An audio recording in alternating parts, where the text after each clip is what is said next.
Jaya Radha Madhava Kunja Bihari Jaya Radha Madhava Kunja Bihari Gopi Jana Vallabha Girivardhari Gopi Jana Vallabhya Girivardhari Yashodanandana Braja Janaranjana Yashodanandana Vrajajana Randana Yamunatira Vanachari Yamuna Tira Vanachari Jaya Radha Madhava Kunja Bihari Jaya Radha Madhava Kunja Bihari Hare Krishna Krishna Krishna Hare Hare Hare Rama Rama Rama Hare Hare Hare Krishna Krishna Krishna Hare Hare Hare Rama Rama Rama Hare Hare Hare Krishna Krishna Krishna Hare Hare Hare Rama Rama Rama Hare Hare Hare Krishna Krishna Krishna Hare Hare Hare Rama Rama Rama Hare Hare Om Namo Bhagavate Vasudevaya Om Namo Bhagavate Vasudevaya Om Namo Bhagavate Vasudevaya Om Namo Bhagavate Vasudevaya Om Namo Bhagavate Vasudevaya Om Namo Bhagavate Vasudevaya Narayanam Namaskritya Naram Chaiva Narottamam Deving Saraswating Vyasam Tato Jayam Udirayet Mr. Prayeshva Padrishu Nityam Bhagavata Sevaya Bhagavati Uttama Shloke Bhaktir Bhavati Naishtaki Hare Krishna. We're continuing the Srimad Bhagavatam Canto 1, Chapter 8, Text 39. Neyam Shobhishate Tatra Yate Danin Datara Tradpadayat Ankita Bhati Svalakshana Vilakshitayi. Translation and purport by His Divine Grace A.C. Bhaktivedanta Swami Srila Prabhupada. Srila Prabhupada Ki Jai. Translation: O Gadadhara, Krishna, our kingdom is now being marked by the impressions of your feet, and therefore it appears beautiful. But when you leave, it will no longer be so. Purport: there are certain particular marks on the feet of the Lord which distinguish the Lord from others. The marks of a flag, thunderbolt, an instrument to drive an elephant, umbrella, lotus, disc, etc., are on the bottom of the Lord's feet. These marks are impressed upon the soft dust of the land where the Lord traverses. The land of Hastinapura was thus marked while Lord Sri Krishna was there with the Pandavas. And the kingdom of the Pandavas thus flourished by such auspicious signs. Kunti Devi pointed out these distinguished features and was afraid of ill luck in the absence of the Lord.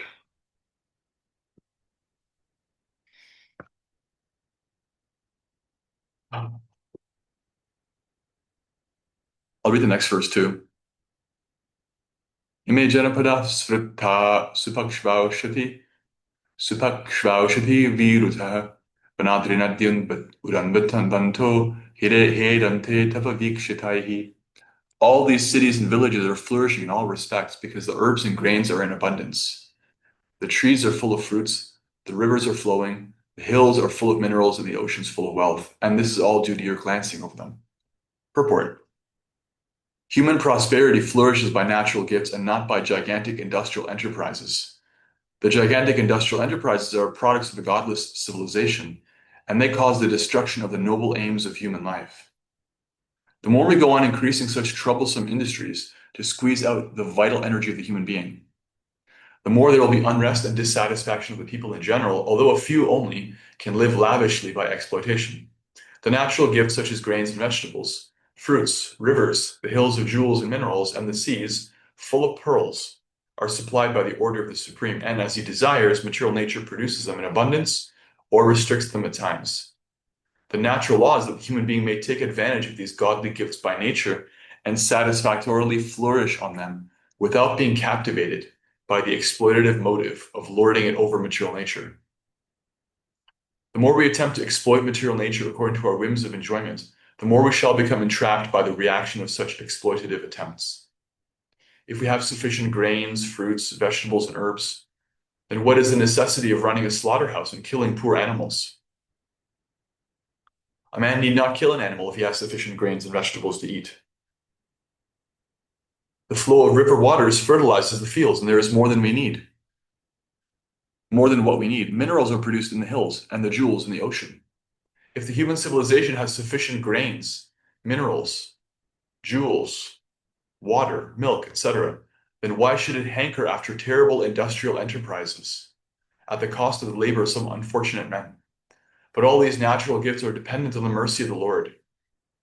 What we need, therefore, is to be obedient to the laws of the Lord and achieve the perfection of human life by devotional service. The indications by Kunti Devi are just to the point. She desires that God's mercy be bestowed upon them so that natural prosperity be maintained by his grace. Jai. Srila Prabhupada ki jai.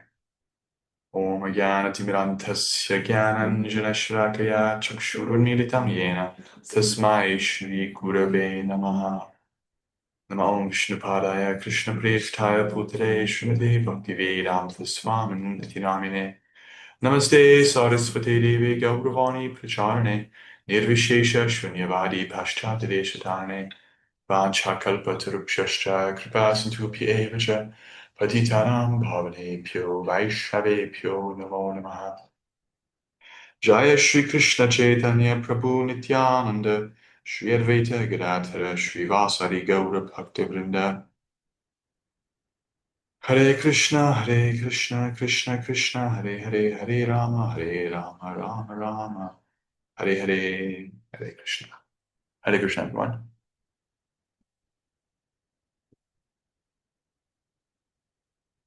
So, Srila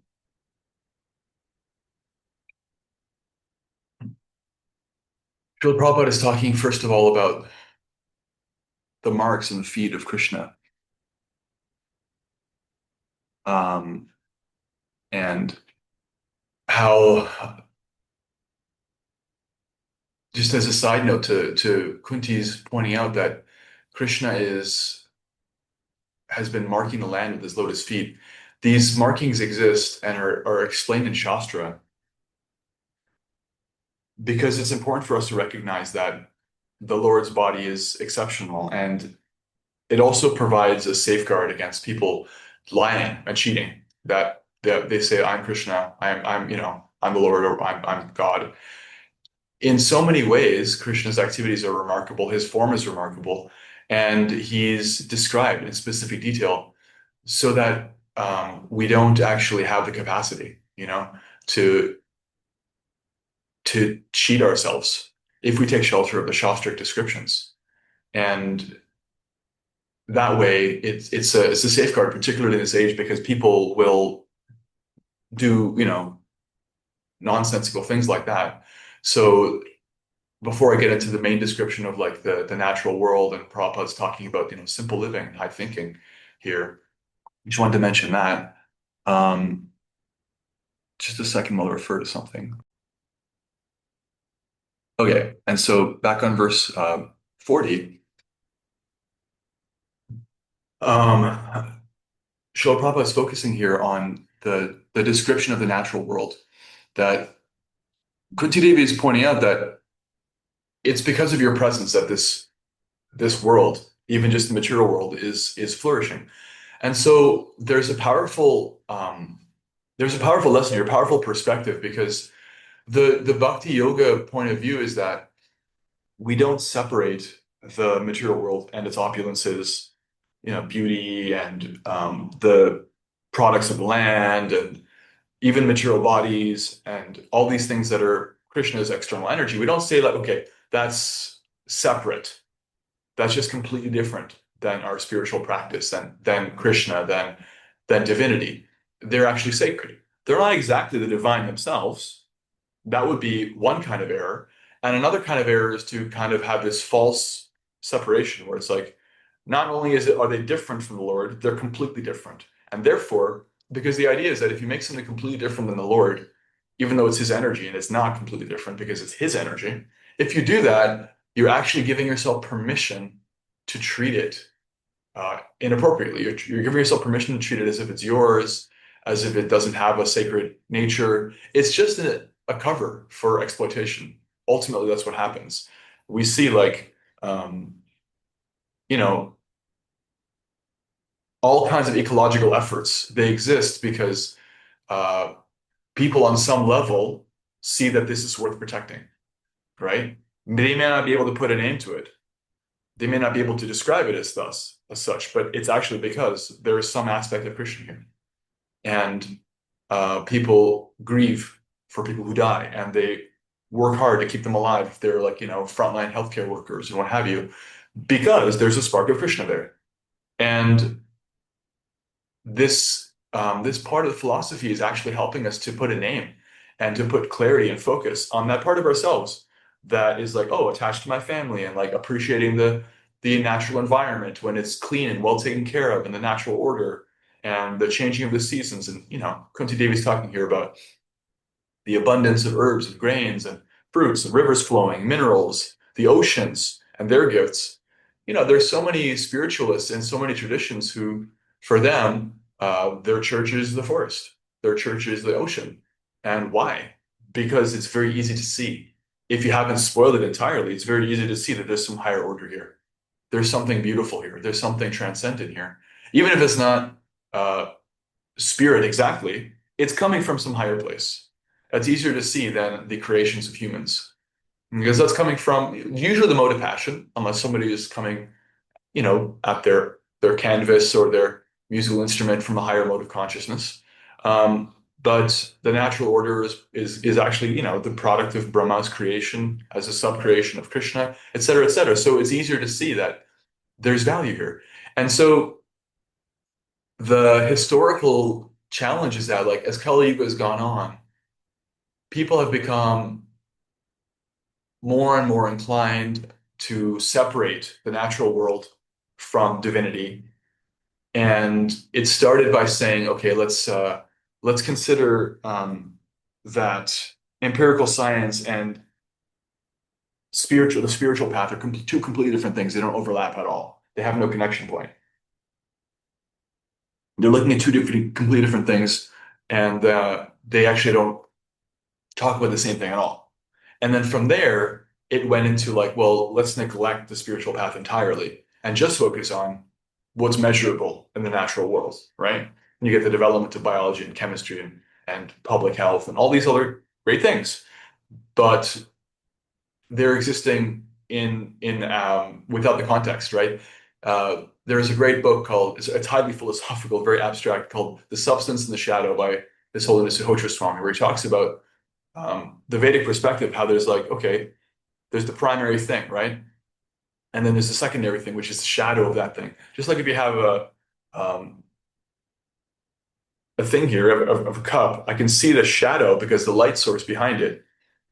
And so the light is the primary thing. The shadow is the secondary thing. We can't say the shadow is not real. It's real. I can see there's like a form that mirrors the cup, but it's dependent on both the cup and the light.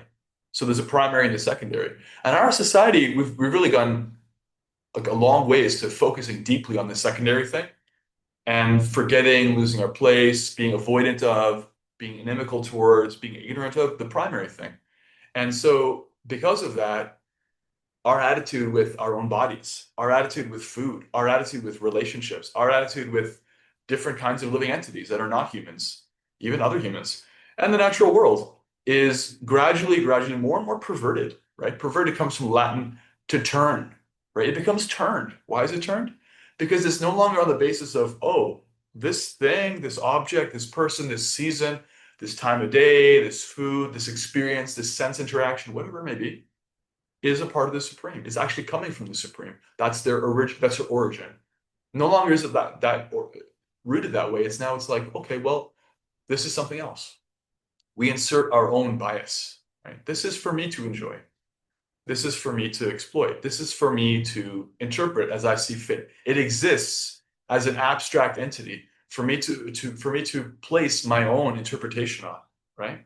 That's the modern perspective. I can insert my own interpretation on everything. And really, that just ends up following our own ego, wherever our ego may happen to be. But at the very beginning, before we can impose any interpretation of our own, everything exists as part and parcel of Krishna. And so there's this beautiful description of the natural world. And Prabhupada gets a little passionate here, spiritually speaking. He says, if we have sufficient grains, fruits, vegetables, and herbs, then what is the necessity of running a slaughterhouse and killing poor animals, right? Even if somebody's a meat eater and they want to do that, why have a slaughterhouse?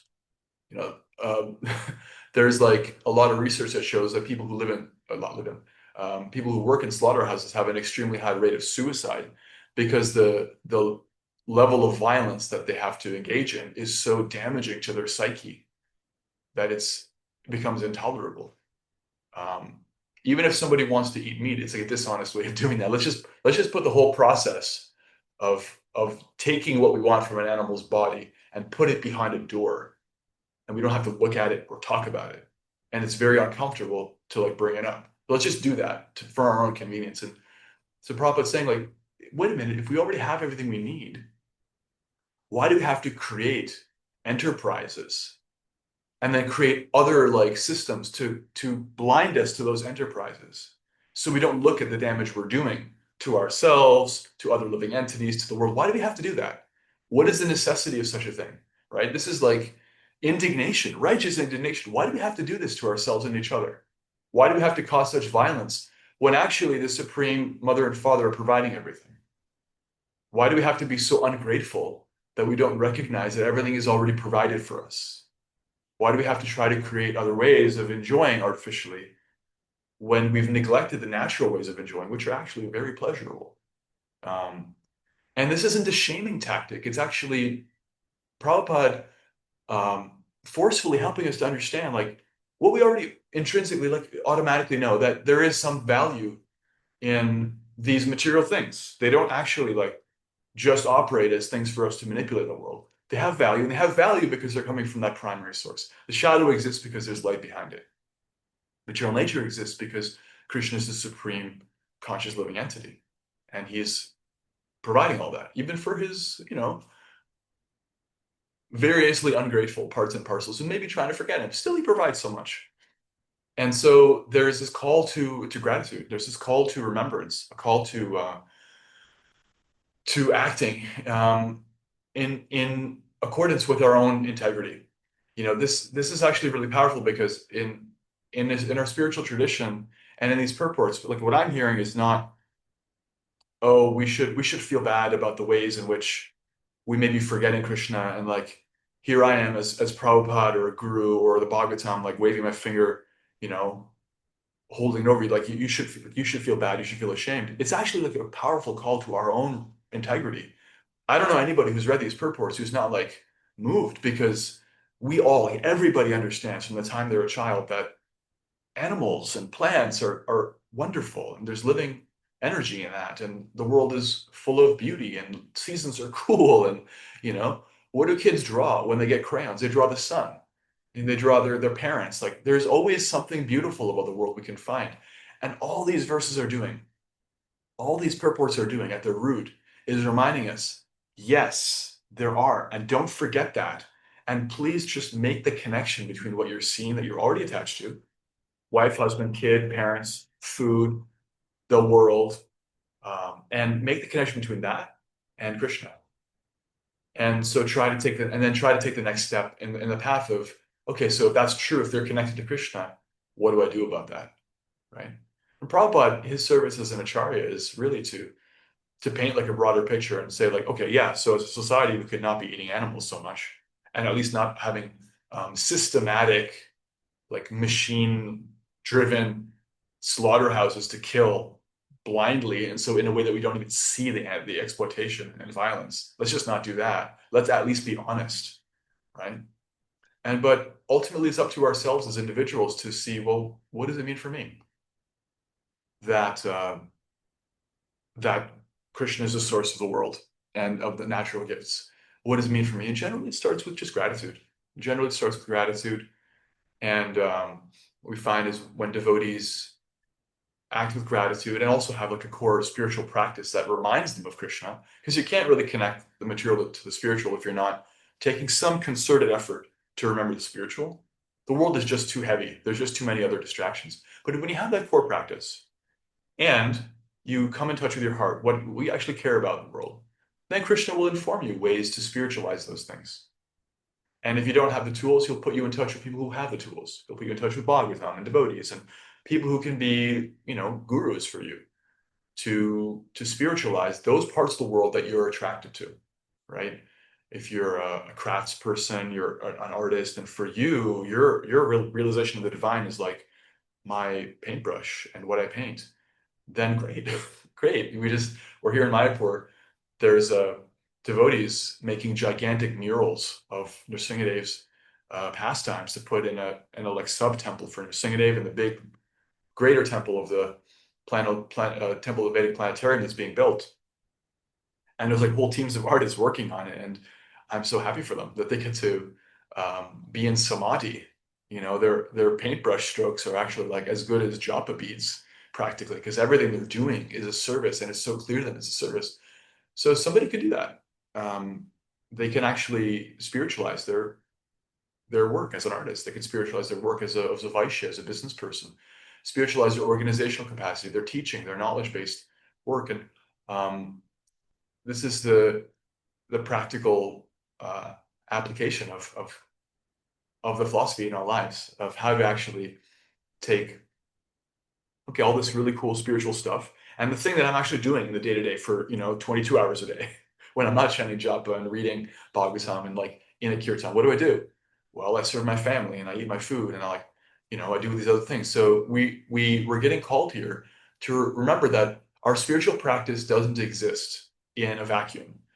The Prabhupada's really just reminding us, Bhagavatam's reminding us, please, living entities, please, my dear reader, my dear listener, don't just see yoga, bhakti yoga, as a thing you do for like part of the day and it's cool and it's great, and then you go back to doing exactly the same things you always did in exactly the same ways. Please don't do that. You don't have to. This is a good news reminder. You don't have to just like live your yoga on a mat. It's actually very holistic. So these impassioned pleas from Prabhupada to like remind us of our own intimate relationship with the natural world is just one way for us to be jolted into inspiration to take our spiritual practice out of our bead bags, out of our beautiful Bhagavatam books, out of just the kirtan with kartals and other things that we think, oh, that's bhakti, and to let Krishna in to the other parts of our lives, our relationships, our eating, our families, our going outside and looking at the world, dealing with the world, our breathing air. And that's an extremely powerful thing to do, because who wants to be alone in that? Who wants to like live all those things without Krishna and then maybe just have some Krishna on the side? It's not as fun. It's not as real. It's not as vibrant. We can have a vibrant, fully satisfying material existence that's spiritualized, and we're being called to do that. This is like a broader topic that we can obviously break down in literally billions of ways. So I won't elaborate forever on this, but we'll take reflections from Kishore Gopi on whatever stood out here. And I'm 100% sure, like I'm 108% sure that all of you have reflections on what it means to spiritualize the material and to be reminded of its sacred origin, which is what we talked about, and to disentangle ourselves from the modern tendency to separate the sacred nature of the material from the sacred source, and to just make it mundane and dry and boring, and actually like fair game for exploitation, fair game for our own like hackneyed attempts, really just like hackneyed attempts to enjoy the world for ourselves as if it doesn't belong to a source, to see it as just the ground for exploitation. So those are some thoughts I shared on these two verses, verses 39, 40. Hopefully they were inspirational and encouraging, and struck a chord for you. And I look forward to reading your reflections in the chat. And Hare Krishna. We'll hear from Kishore Gopi, we're here together in Mayapur. What stood out, what was interesting, what was relevant for Thank you. Thank you. I really liked the reminder that you used while holding that mug you're sipping on right now, of how we see the reflection, and that's like the secondary thing, and the primary thing is the source of the light that causes the reflection, the sun, Krishna. And that when we prioritize the secondary before the primary, right, then things get backwards, right? Things, Yeah, the way that we treat the natural world. the cart before the horse. Exactly. And it made me think of the verse in the Gita around the banyan tree and how this world is just a perverse reflection Right. of the spiritual world. Right. And can I elaborate on that analogy for the listener? Sure. Yeah. So just really quickly, 15th chapter Bhagavad Gita, first 5 verses, Krishna talks about how the material world is a reflection. And so if you have like a body of water and you have trees on the shore, right? The trees have the root in the bottom and the branches and the tips at the top, and that's how they function. But what happens in the reflection is that they're like this. The root is at the reflection point, right? But the branches are down. And Krishna uses the same analogy there. He says that this world is like a tree with its roots up and its branches down. And he's talking, and Prabhupada is talking in those purports. Bhagavad Gita chapter 15, verses 1 to 5. Check them out if you want more information or elaboration. He's talking about how everything that's present here is present in the spiritual. And that perverted, again, means to turn through. It's turned through our own ego. It's turned through the material energy.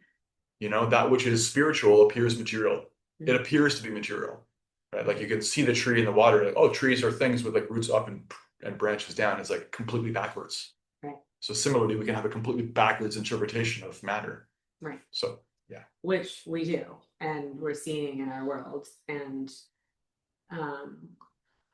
it just felt very relevant to when we're not, and also to tie in what you said at the end of how to bring bhakti, how to bring Krishna into all parts of your life, not just on the mat or with the bag or with your cartels or with your harmonium or when you're reading, but how we really show up and live in the world, and hopefully working towards more even-mindedness and equal vision and inner joy, right? Also, the Bhagavad Gita speaks about, I think in the 13th chapter, but in so many chapters, actually. So yeah, and like what our world would be like if more of us did that, and how we would treat the natural world as Prabhupada was speaking about, and also how we treat each other. Right. Right. So yeah, definitely. This is, I don't know if I just interrupted you. No, I'm complete. Yeah, this is like, for I think most people, this is probably, in my experience, limited experience, but in my experience, for most people, this is like the place where they really get fired up about bhakti and start to realize that it's actually valuable beyond just a cool experience, because everybody wants the world to be a better place. Right? That's not just me, right? Everybody wants the world to be a better place. Everyone has ideas of what that looks like. And those ideas are coming through the modes of nature, but at the core, everyone has some good idea about how the world should be a better place. Everyone has some good idea about how we should treat each other, how we have a higher nature and a lower nature. And wouldn't it be nice if we didn't indulge in our lower nature? And everyone's like, damn, it really would. And it hurts when we see that we or our friends or the people close to us or our neighbors or another country somewhere is like indulging in their lower nature. And everyone is hurt by this. This is our experience of life in this world again and again. And as soon as people make that connection, that bhakti yoga, if practiced sincerely, actually helps us to live in a better world, then they like become energized. And all that motor, that engine that they had to make the world a better place in their job, in their relationships, in their private time, in their core of their heart, they didn't look at, where they're weeping for how damaged we are in this world, where they feel sad for animals and abused children and save the whales and the people getting killed in Iran right now and all these other things. All those things become connected now. Now that engine is connected to their bhakti yoga practice. Oh, okay. I get it now. If I purify my heart, I will not function according to my lower nature. That same lower nature that is resulting in that problem and that problem and that problem. I will purify myself first, and then I can be a light for others also. I can also help others to remember their own higher nature, which they have. They always, always have, even if they forget it and are trying to forget it and are acting in vicious, vicious ways, right? And that is a recipe for a full and satisfying and engaging life, because you'll have unlimited employment opportunities. Everybody already has like a half a dozen things they're passionate about that they will not give up, that they don't want to give up, that they have deep realization about, that they could talk your ear off about, they can give a TED talk on. Everybody has some topics they give a TED talk on. And as soon as they find a way to recognize, oh, I can actually make the world a better place around that by purifying my heart, by coming closer to the light and dropping the shadow, then I can actually make a difference in that realm by helping people to spiritualize their life in relationship to that thing. Bring Krishna into that thing for them. Then they're like not just abstractly worshiping Krishna. Then they're connected to their material desires. They're finding ways to spiritualize their material desires. Yeah, I want people to eat better. That's my passion. I want people to eat better. Great. So did I. I did a master's in public health. I studied till my brain was full of research on how to make people eat better. What is it to eat better? And the spiritual culture has so much to offer around eating in healthy ways, et cetera, et cetera, et cetera. So I literally can't wait to read what you all have to offer on this in the chat. Do you have anything else you want to share? Hare Krishna. Okay, we'll pause the discussion here, hear more from you in the chat, and we're all sending our love from Sri Ram Mayapur and the blessings of the Panchatattva, Sri Shukla Nrsingadev, Sri Radhamadhava, Sri Saki, and Srila Prabhupada. Hare Krishna, Krishna Krishna, Hare Hare, Hare Ram, Ram Ram, Hare Hare. And now let's take this opportunity to offer our respectful obeisances unto all the Vaishnava devotees of the Lord. They're just like desire trees can fulfill the desires of all the fallen conditioned souls. Hare Krishna. Vancha kalpatarupyascha kripa santubhya eva cha patitanam pavanebhyo Vaishnavebhyo namo namaha. Hare Krishna. Anantakoti Vaishnava Vrinda ki jai. Hare Krishna.